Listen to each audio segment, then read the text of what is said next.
bersatu dalam doa sebentar. Haleluya. Maka datanglah kerajaanmu dan jadilah kehendakmu di bumi seperti di sorga. Maka datanglah kerajaanmu hari ini dan kami percaya bahwa ada suasana sorga yang mengalir di tempat ini. Terima kasih buat kebaikan Tuhan yang sudah membawa kami sejauh ini. Kami mau belajar firman-Mu. Satu hal yang kami minta yaitu pengertian, ketajaman dan kejelasan bagaimana kami memahami firman-Mu. Ajari kami dan berikan kami telinga seorang murid dan hati kami seperti tanah yang subur agar setiap benih firman yang ditabur, benih itu bertumbuh berbuah dan kami bisa melakukannya. Dan hamba-Mu yang ada di tempat ini akan mengajar Tuhan apa yang kupahami, yang kupelajari dan yang kuketahui. Segala sesuatunya bukanlah hal yang hebat di hadapan Tuhan selain hamba-Mu yang mendapat kasih karunia di hadapan-Mu. Sembunyikan kami di balik salib Tuhan, agar Tuhan yang ditinggikan dan dimuliakan. Di dalam nama Yesus, kami siap mendengar firman Tuhan. Semua kita yang siap mendengar firman Tuhan bersama-sama kita katakan, amin. Oke. Shalom Bapak Ibu Saudara yang dikasih Tuhan. Iya. Shalom semuanya. Ya, jangan kalian lihat kami kecil-kecil kayak gini. Enggak diurapi Tuhan. Amin. Ya. Saudara, orang-orang pendek itu diurapi Tuhan. Kenapa? Karena otak sama pantat itu dekat, jadi koneknya cepat, ya kan. Jadi saudara yang dikasih Tuhan, kita percaya bahwa hari ini kita akan diberkati oleh firman Tuhan. Nama saya Andi Sinaga, umur saya menjalani 34 sekarang. Ya, 34 tahun dan belum menikah. Saya ada di Lagu Boti dan sudah melayani Tuhan lebih kurang ada 14 tahun. Dan saudara percaya, orang yang melayani Tuhan itu adalah orang-orang yang luar biasa. Tepuk tangan dulu bagi musisi kita tadi. Kenapa saya bilang luar biasa saudara yang dikasih Tuhan? Kalau saudara lihat hari ini, saya bisa melayani Tuhan di tempat ini. Ya, tadinya saya nggak berpikir jadi pendeta. Jadi hamba Tuhan, saya nggak berpikir. Kalau saudara tanya, saya punya, ada abang kami nih, Bang Ramlan. Kami sudah lama, sejak saya SMP. Yang saya ingat kami pertama kali melayani Tuhan itu adalah di tempat Bapak Pendeta Maulid Syotang. Kami nyapu-nyapu gerejanya dan kami dikasih Vespa satu. Ya kan Bang ya? Vespa yang kuning nggak tahu entah di mana sekarang. Kadang-kadang kami naik itu habis minyak saudara. Ya, kami banyak menjalani bersama dengan Tuhan. Sampai pada akhirnya waktu saya menjadi teknisi engineering tahun 2014 saudara, saya memutuskan berhenti bekerja dan melayani Tuhan. Tapi waktu saya waktu saya sudah tidak lagi bekerja itu, justru ada sesuatu yang aneh. Ada nama hamba Tuhan namanya Andrew Posen. Dia membeli 4 ekor kambing, lalu dia menaruhnya di tempat Bapak Uda saya. Dan dia tidak tahu kambing itu untuk siapa. Tapi pada waktu saya datang hadir di situ, tiba-tiba kambing ini disuruh saya menjaga. Saya mikir gini, kita sudah lepaskan pekerjaan, kok jauh-jauh harus jaga kambing gitu kan. 10 tahun saya menjadi pengerja di tempatnya Bapak Uda kami. Tidak ada sepeser pun yang saya terima dari dia. Saudara dikasih Tuhan, orang yang melayani tanpa upah. Firman Tuhan katakan, kamu akan diberkati jauh daripada apa yang kamu pikirkan. Katakan amin. Makanya saudara dikasih Tuhan, waktu saya dikasih tema tentang DNA kerajaan, apa yang membuat saya memilih tentang kerajaan ini? Kingdom adalah hal-hal yang bernilai yang mau kita kerjakan bersama dengan Tuhan. Ya, makanya firman Tuhan ini, ya. Ya ini, oke. Dikatakan dalam Matius 6 ayat yang ke-10, datanglah kerajaanmu, jadilah kehendakmu di bumi seperti di sorga. Tetapi dalam versi mudah dibaca dia bilang gini, kami berdoa supaya kerajaanmu datang dan yang engkau kehendaki terjadi di bumi ini sama seperti yang di surga. Ada kata sama. Jadi apapun saudara dikasih Tuhan, yang Tuhan kehendaki di bumi ini, tetapi harus sama seperti di sorga. Ini sangat menarik saudara yang dikasih Tuhan. Ya sangat menarik. Tahun 2026 saudara yang dikasih Tuhan, saya membaca sebuah ayat Alkitab. Itu tentang Joshua. Dia bilang, firman Tuhan bilang kepada Joshua ketika dia mau berjalan ke dalam Kanaan. Tuhan hanya bilang begini, jangan kecut dan jangan tawar hati. Amin. 2026, saya percaya tidak mudah kita menjalaninya. Tapi Tuhan hanya bilang, jangan kecut dan jangan tawar hati. Lalu di berbagai ayat selanjutnya dibilangnya begini, peganglah firman Tuhan itu dan bertindaklah hati-hati. Ya, sekali lagi saya katakan, kita disuruh untuk memegang firman Tuhan itu, tetapi dikatakan bertindaklah hati-hati. Ternyata saudara dikasih Tuhan, ada orang-orang yang bernilai kerajaan. Itu seperti Ratu Elizabeth waktu dia makan pisang, saudara dikasih Tuhan. Kalau kita makan pisang ya biasa aja kan, gak peduli aman kan. Tinggal buka langsung makan. Kalau mereka enggak. Harus begitu rapinya, harus pakai pisau, pakai garpu. Lalu nanti kulitnya dibuka dikit, lalu pisangnya dipotong, dimakan. Makannya pun enggak bunyi kan gitu ya. Saking sopannya mereka makan. Tetapi waktu Tuhan bilang begini sama kita, jangan kecut dan tawar hati, firman Tuhan yang ada padamu itu, bertindaklah hati-hati. Waktu saudara mau berjalan bersama dengan Tuhan, ada beberapa hal yang mau kita jalani bersama dengan Tuhan di tahun 2026 ini, dengan DNA kerajaan surga. Sehingga saudara yang dikasih Tuhan, ya,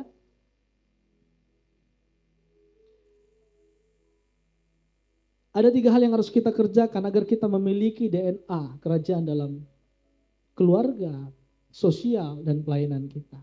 Yang pertama adalah saudara yang dikasih Tuhan adalah cara berpikir. Mari kita baca dalam hitungan yang ketiga. 1, 2, 3 ya. Jangan mengubah dirimu menjadi seperti orang di dunia ini, tetapi biarlah Allah mengubah bagian dalam dirimu dengan cara berpikir yang baru. Katakan amin.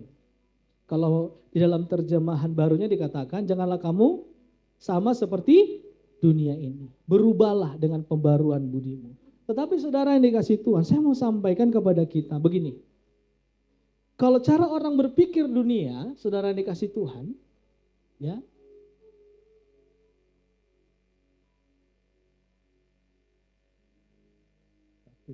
Coba next, Mang. Ya, ini dia. Kalau orang dunia itu saudara yang dikasih Tuhan, cara berpikirnya normal, tapi anak-anak Tuhan di atas normal. Saya akan jelaskan sedikit. Kalau orang menampar pipi kita, kalau kita membalasnya itu normal, betul? Kalau kita diludahi, kita ludahi balik, itu normal. Ya, itu normal. Itu normal saudara yang dikasih Tuhan. Tetapi, maka saya katakan begini buat sore hari ini bersama dengan kita. Cara berpikir saudara akan mempengaruhi cara hidupmu. Amin. Cara berpikir saudara akan mempengaruhi cara hidupmu. Makanya dikatakan gini, normal itu duniawi. Ketika saudara dihakimi, ketika saudara difitnah, saudara mengampuni, saudara di atas normal saudara. Saudara itu berbeda dengan dunia. Makanya Tuhan bilang tadi apa saudara yang dikasih Tuhan, jangan sama seperti dunia. Dunia itu berpikirnya normal. Ya. Satu kali saudara yang dikasih Tuhan, saya akan gambarkan sedikit ini, sedikit aja. Ya. Ini mungkin saudara akan memberatkan banyak orang kalau saya berkata seperti ini. Satu hari kami pelayanan ke Medan, saudara dikasih Tuhan. Saya pelayanan ke Medan, saya mengajar ada 3 sesi tentang mental health pada waktu itu. Saya tidak punya uang lagi pada waktu itu. Terus ada di kantong saya, saudara. Secara normal, kita gak akan mau melepaskan berkat kita. Percaya atau tidak? Karena tinggal itu sisa uang kita. Lalu saya serahkan. Terserah, nanti urusan belakang sama Tuhan mau pulangnya gitu kan. Saudara pas lagi saya khotbah, saudara dikasih Tuhan. Tiba-tiba ada seorang teman yang sudah lama, dia seorang aktivis hebat saudara. Tiba-tiba dia kirim ke rekening saya uang pada waktu itu. Tapi saya bilang gini, bang, abang gak salah kirim. Enggak lah. Dia bilang begini, kalau saudara tahu Tongam Sirait kan, anaknya meninggal, keluarganya meninggal, jadi dia mau kirim ke Tongam Sirait pada waktu itu. Tiba-tiba salah kirimnya ke saya, saudara yang dikasih Tuhan. Pada waktu saya mau pulangkan kembali kepada dia, dia bilang begini, Lai, gak usah. Mungkin ini cara Tuhan mempertemukan kita kembali. Saudara paham yang saya maksud? Artinya gini, kadang-kadang menurut orang dunia, kita susah kali melepaskan apa yang ada pada kita. Bukan hanya masalah materi, saudara. Tetapi tentang juga dosa yang melekat dalam hidup kita. Kita susah kali melepaskannya karena nyaman di sana. Makanya Tuhan bilang, kalau orang mau dipakai Tuhan dulu dalam segala hal, biasanya cara pandangnya dulu yang diubah Tuhan. Kenapa saya mengatakan seperti itu? Lihatlah Musa. Cara pandangnya dulu, makanya dia disuruh jaga kambing domba, saudara. Bagaimana Raja Daud disuruh menjaga kambing domba, bagaimana juga Abraham, saudara yang dikasih Tuhan, yang tadi adalah namanya Abraham menjadi Abraham. Yang tadinya Saulus menjadi Paulus. Ada cara pandang atau cara berpikir mereka yang diubahkan Tuhan. Sehingga mereka memiliki cara berpikir orang-orang di dalam Tuhan.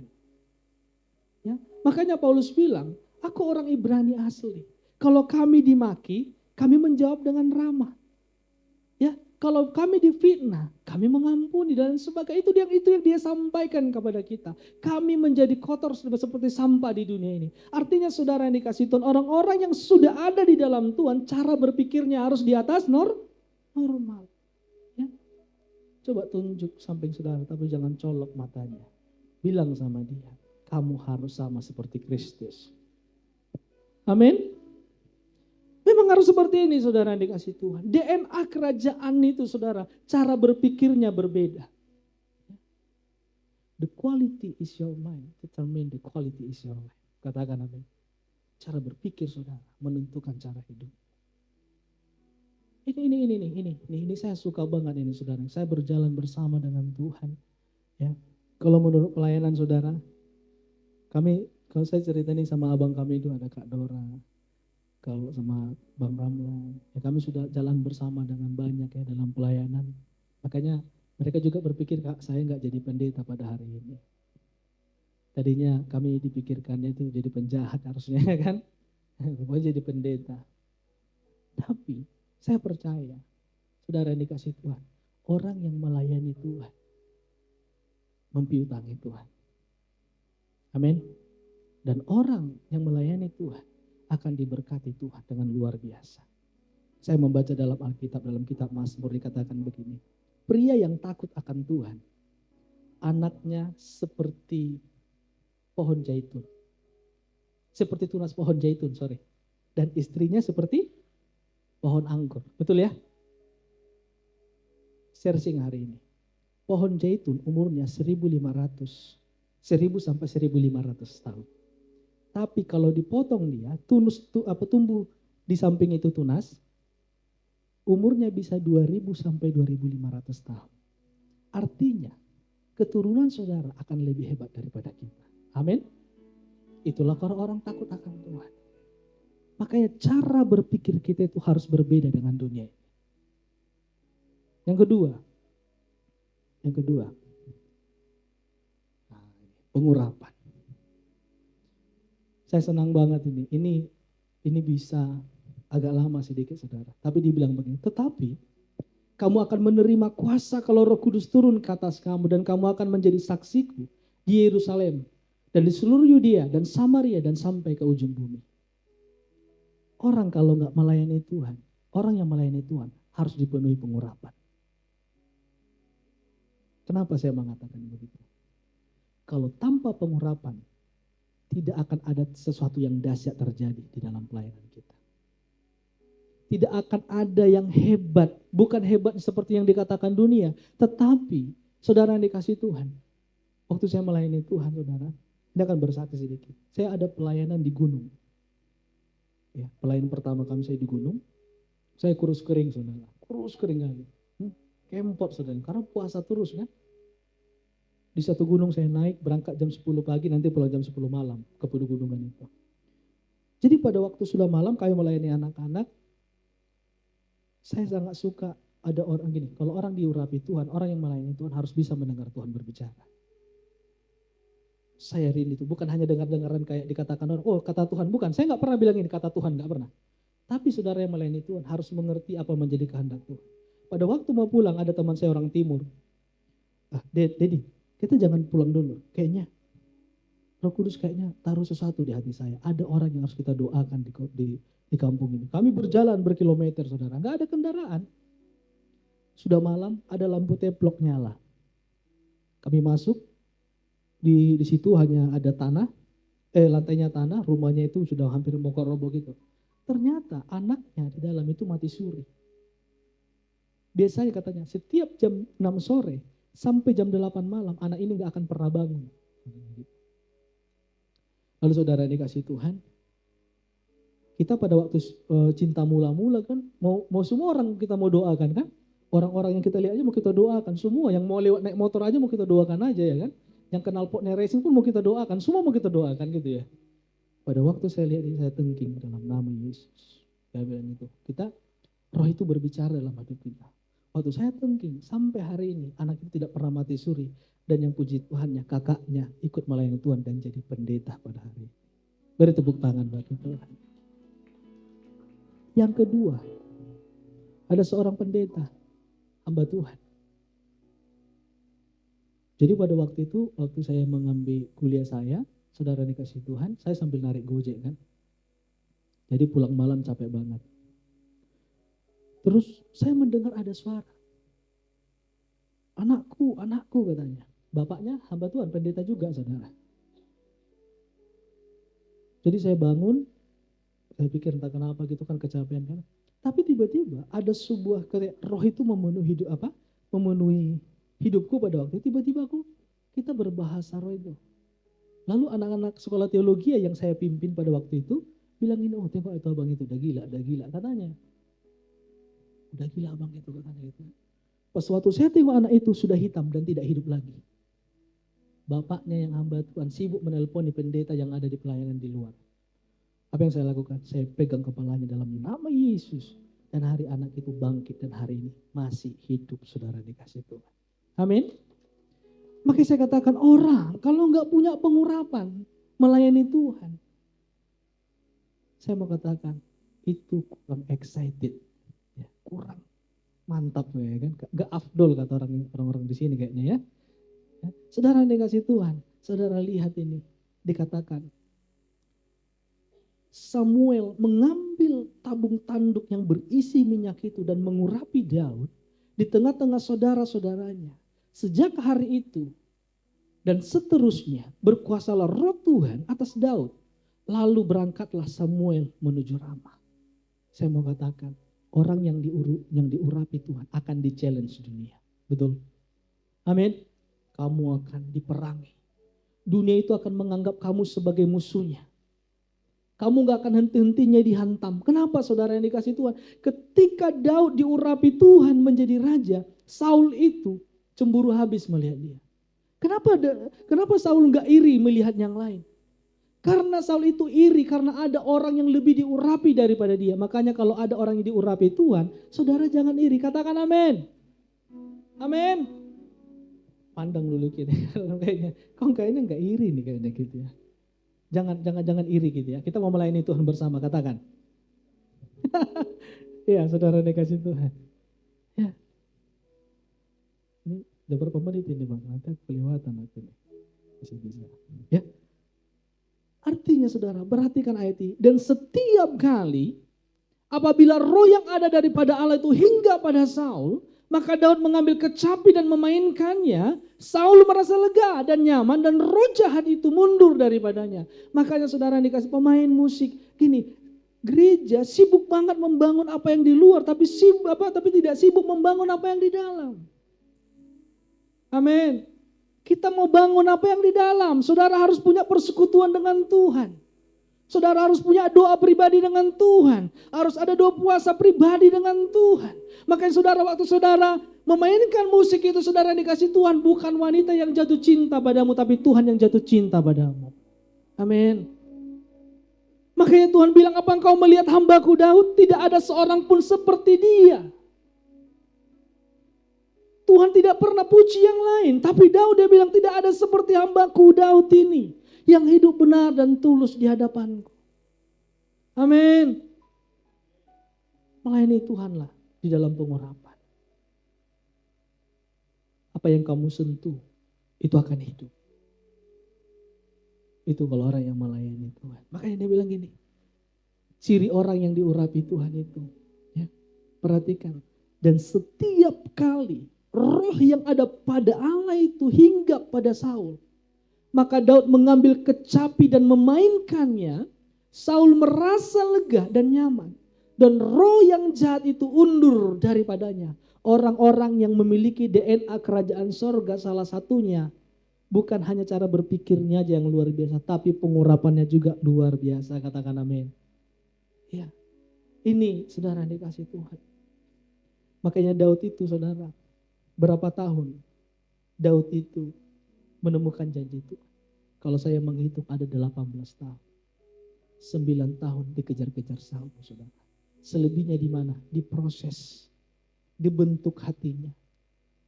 Saudara, waktu dia di medan perang, semua dikatakan tentara Israel dan Saul ketakutan hanya mendengar suaranya Goliat, hanya suara.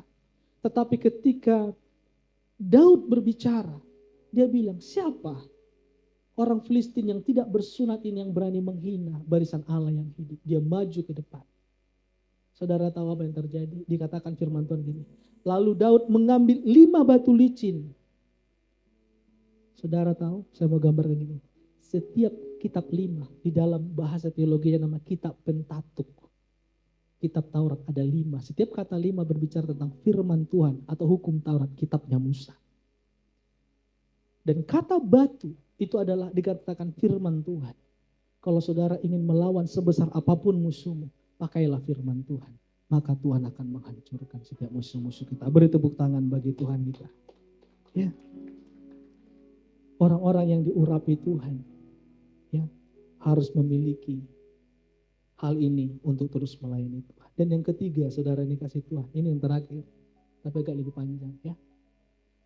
DNA orang kerajaan sorga itu adalah gaya hidupnya. Seperti Raja Daud. Perhatikan. Kita baca dalam hitungan yang ketiga dengan tegas, dengan kuat. 1, 2, 3 ya. Peperangan antara keluarga Saul dan keluarga Daud berlarut-larut. Daud kian lama kian kuat. Sedang keluarga Saul kian lama kian lemah. Katakan amin. Keluarga Daud kian lama kian kuat. Tapi Saul semakin lama dikatakan apa? Ya, semakin lemah. Saudara tahu kenapa? Ini ada di dalam keluarganya Daud. Saudara pernah baca kitab Mazmur? Doa menghadapi musuh, doa dikejar musuh, doa pagi hari, doa malam hari. Semua isinya pujian penyembahan. Saudara, waktu saudara tadi bermazmur sama Tuhan, itu sudah Daud sudah ucapin itu. Pertanyaannya dia sekolah filsafat di mana? Di mana dia belajar seni, saudara? Seolah-olah waktu kita mau menyembah Tuhan, mengucapkan sesuatu kepada Tuhan, semuanya kayaknya sudah diambil sama Daud. Amin. Ternyata saudara dikasih Tuhan, kenapa keluarga Daud itu menang? Karena mereka membangun namanya pujian penyembahan. Makanya kitab Amos dan kisah para rasul mengingatkan kita kedua kalinya. Aku akan membangun pondok Daud yang telah roboh. Tapi dalam terjemahan bahasa Inggris dikatakan apa? Tabernacle of David. Bukan pondok saudara, tapi kemahnya Daud. Ada kemahnya Musa. Kemahnya Musa saudara yang dikasih Tuhan, isinya apa? Tabut Tuhan. Betul? Di tabut Tuhan dalam Ibrani pasal yang ke-9 isinya apa? Tongkat Harun yang bertunas, buli-buli emas berisi mana, dua loh batu ya kan, hukum Taurat. Saudara tahu, saudara dikasih Tuhan. Di kemah Musa. Yang bisa masuk ke kemah itu hanya Musa sendiri. Tapi di zamannya Daud, tabut itu diangkat dan dekat bersama dengan mereka. Amin. Dan Tuhan itu tidak jauh dari kita. Menyembah Tuhan, berarti menghadirkan Tuhan. Ada hadirat Tuhan di dalam rumah kita. Katakan amin. Makanya bangun doa ini, bangun penyembahan ini bersama dengan Tuhan. Supaya rumahmu dijaga, dilindungi Tuhan. Sehingga kutuk, belalang, pelahap, apapun itu isinya, semua disingkirkan Tuhan dalam hidup kita. Amin. Saudara dikasih Tuhan. Satu kali Daud itu melakukan kesalahan. Saking bahagianya dia. Dia bikin kereta keledai baru mengangkut tabut Tuhan itu, saudara. Tiba-tiba di pinggir ikan Nahkok, saudara. Keledai itu tergelincir dan jatuh. Dan Uzah memegang apa? Tabut Tuhan itu. Dan mati. Daud marah. Lalu dia taruh di rumah Obed-Edom.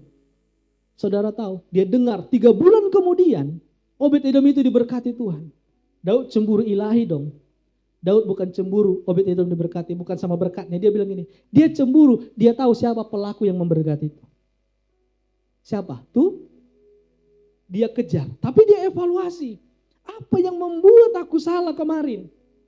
Saudara tahu, yang pertama, Tuhan bilang di perjanjian lama, tabut itu tidak boleh diangkut dengan keledai, tapi makanya saudara, pelayanan itu bukan beban, tapi keterbeban. Amin. Jangan pelayanan jadi beban, keterbebanan. Kita harus terbeban dalam melayani Tuhan, karena Tuhan mengasihi dan mencintai kita. Makanya dipikul. Dan memikulnya gak bisa 1 orang, harus 4 orang. Ya. Saudara, yang kedua, apa ya kesalahan dia pada waktu itu? Yang pertama kali, dia tidak menggunakan baju efod. Tapi ketika dia evaluasi, ambilkan baju efod. Lalu diambil baju efod, dia pakai. Baju efod ini adalah baju imam, melambangkan kekudusan. Makanya orang yang melayani Tuhan harus hidup kudus. Yang ketiga, saudara, yang mengangkatnya, dia bikin orang biasa. Tahu saudara? Ayu ada di samping, Ayu ada di depan, Uzza ada di samping. Maaf, saya nggak ngarang ini. Ya, ini tadi kereta keledai, ini Ayu, ini Uzza, di belakang sama dia. Maaf, saya mau bilang, dia kentut itu tabut Tuhan. Betul kan? Dia menghormati. Marah nggak Tuhan? Marah. Makanya melayani Tuhan harus sopan. Amin. Ini DNA kerajaan loh. Pergi aja ke Ratu Elizabeth sana. Pakai celana robek kamu jumpai dia. Kalau nggak disiksa kita. Benar kan Bapak Ibu? Melayani Tuhan itu harus sopan. Lalu ketika kejadian itu apa yang dilakukan Daud? Dia panggil suku Lewi yang mengangkut tabut Tuhan. Dan orang yang melayani Tuhan, orang yang dipilih Tuhan. Dan kita semua yang ada di sini harus bekejar-kejaran melayani Tuhan. Beri tepuk tangan bagi Tuhan kita. Amin. Haleluya. Yang terakhir dikatakan firman Tuhan. Kenapa pentingnya firman Tuhan? Daud bilang di pasal pertama, Mazmur yang pertama, dia bilang begini, kamu tidak boleh duduk dalam kumpulan pencemooh, tetapi yang suka merenungkan firman itu siang dan malam. Orang bilang, abang ini rohani kali, terus-terus nge-share firman Tuhan. Saya bilang, saya kalau baca firman Tuhan, saya mau bilang itu kekuatan hidupku. Gak ada yang lain lagi. Kalau saya baca firman Tuhan, saya tengok berat kali beban hidup kami, ya kan? Tapi yang saya lihat adalah firman Tuhan itu luar biasa bersama dengan saya. Menguatkan, memberikan banyak hal ya. Sehingga saudara yang dikasih Tuhan. Next.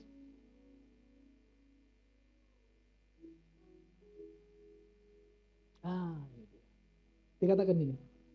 Kepadamu akan kuberikan kunci kerajaan sorga. Ini orang yang hidup dalam doa, pujian, penyembahan, dan firman. Dia bilang apa? Kepadamu kuberikan apa? Kunci kerajaan sorga. Apa yang kau ikat di dunia akan terikat di sorga. Dan apa yang kau lepaskan di dunia ini akan terlepas di sorga. Saya bilang ini Tuhan. Ini cerita ikat mengikat ya. Apa yang mau keikat di dunia ini kan gitu kan? Ternyata saudara yang saya tengok nih di dalam terjemahan bahasa Inggris. Apa perbedaan K dan case? K itu tunggal, sedang case itu adalah jamak, lebih dari satu. Ternyata gini, ada banyak pintu-pintu yang sedang tertutup dalam hidupmu hari ini. Ada sumur-sumur yang sedang tertutup dalam hidup kita hari ini. Saya cuma mau bilang gini saudara yang dikasih Tuhan. Tadi firman Tuhan ini kita balik lagi ke yang tadi itu. Dikatakan kepadamu kuberikan kunci kerajaan sorga, apa yang kuikat. Artinya gini saudara yang dikasih Tuhan. Saudara, apapun bebanmu, apapun masalahmu. Waktu kamu berdoa, apapun yang kamu minta, passwordnya cuma satu. Apa passwordnya? In Jesus name. Dalam nama Yesus. Itu kunci untuk membuka segala hal yang tertutup dalam hidup kita. Katakan amin. Puji Tuhan saudara. Saya percaya bahwa orang-orang yang memiliki DNA kerajaan surga yang pertama, cara berpikirnya di atas normal. Yang kedua saudara yang dikasih Tuhan, orang-orang itu memiliki apa? Pengurapan. Yang ketiga, gaya hidupnya.